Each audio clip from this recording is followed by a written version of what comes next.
सरे शाम ही हम सरहदी इलाके में पहुंच गए थे और अब एक जीप गांव के कच्चे पक्के टेढ़े मेढ़े रास्तों पर उछलती कूदती मुझे इस सरहदी चौकी की तरफ ले जा रही थी जहां से मैंने सरहद अबूर करनी थी।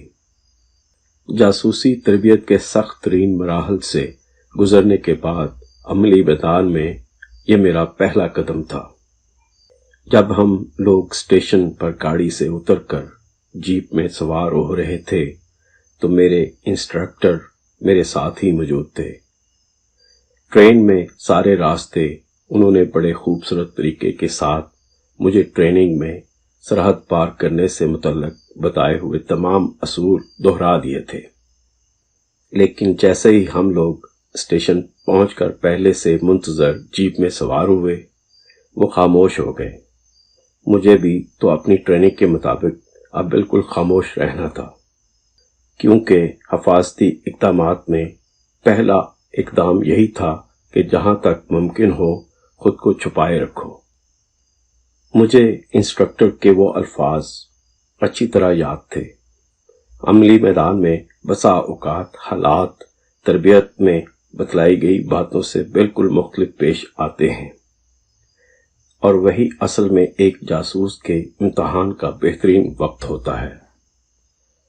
जीप हमें लेकर सीधी कंपनी हेडक्वार्टर में पहुंची थी, जो सरहद से करीबन 2.5-3 मील के फासले पर बना हुआ था।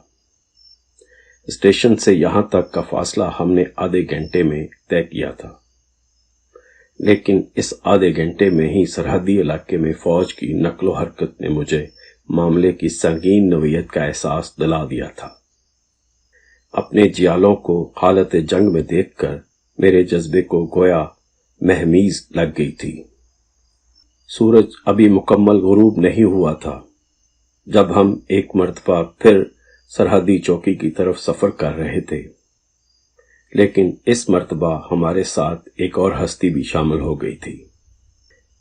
इससे मिलो, यह है दुल्ला, तुम्हारा गाइड।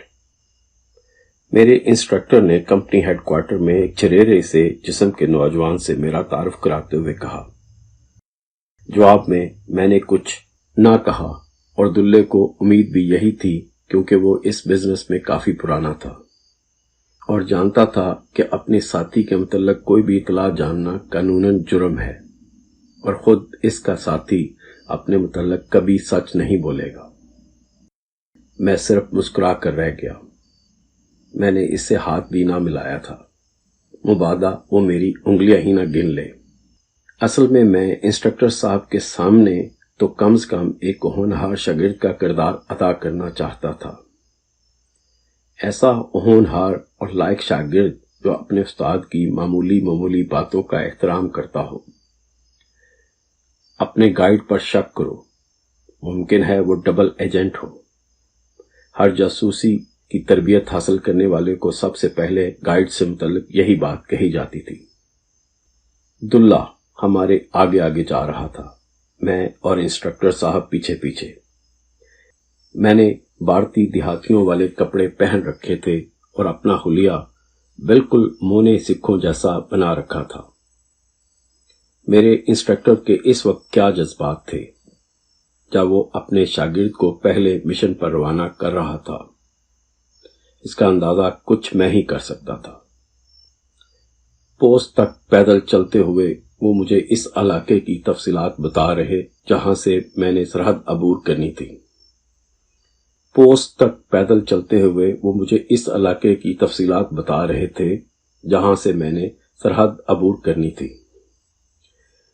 सरहद अबूर करने के बाद आने वाले पहले गांव का नाम, पक्की सड़क कहाँ है, इनकी सरहदी चौकी किस तरफ है, अमूमन BSF Indian border security force वाले किस इलाके पर ज्यादा नजर रखते हैं, महफूज रास्ते में आने वाले नदी नाले, इनका महल्ले वकू, आबादी से मुतल्लिक मालूमात, गुरुद्वारे और मंदिर की निशानदही, थाने का अता पता, स्मगलरों के रास्ते और दीगर बातें।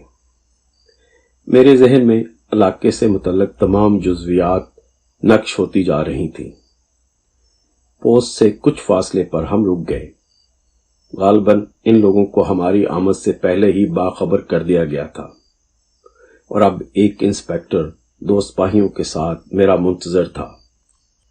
इस सरहदी पोस्ट पर एक कच्चे मिट्टी से बने हुए कमरे में लालटेन की हल्की हल्की रोशनी में एक मर्तबा फिर मैं और मेरे इंस्पेक्टर साहब एक बड़े सारे नीले से रंग के नक्शे पर झुके हुए थे।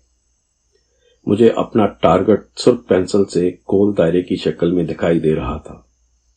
जब एक हवलदार चाय लेकर वहां आया तो हम नक्शा समेट चुके थे। कमरे में हम दोनों के सिवा कोई और नहीं था। चाय के साथ ही दुल्ला भी अंदर आ गया था। हम तीनों ने इकट्ठे ही चाय पी थी। इस असना में पोस्ट पर मगरिब की अजान हो गई और हम वहीं एक खाली किता जमीन पर बनाई हुई मस्जिद में नमाज पढ़ने लगे।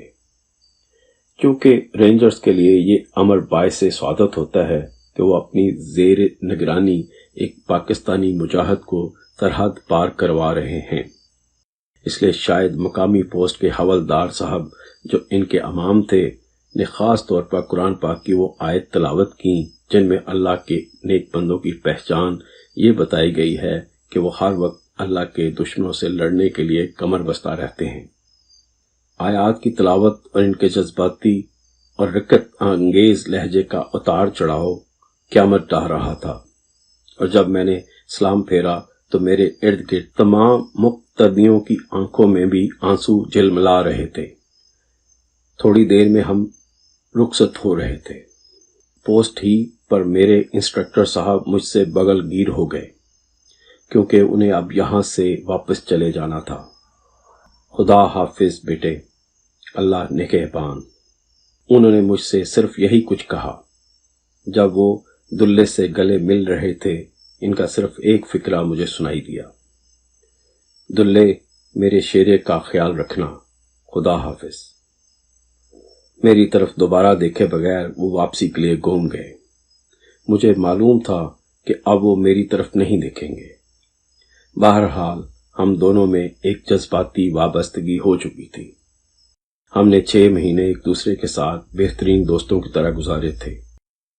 वो मेरे उस्ताद से ज्यादा मेरे वालिद और इससे ज्यादा दोस्त थे।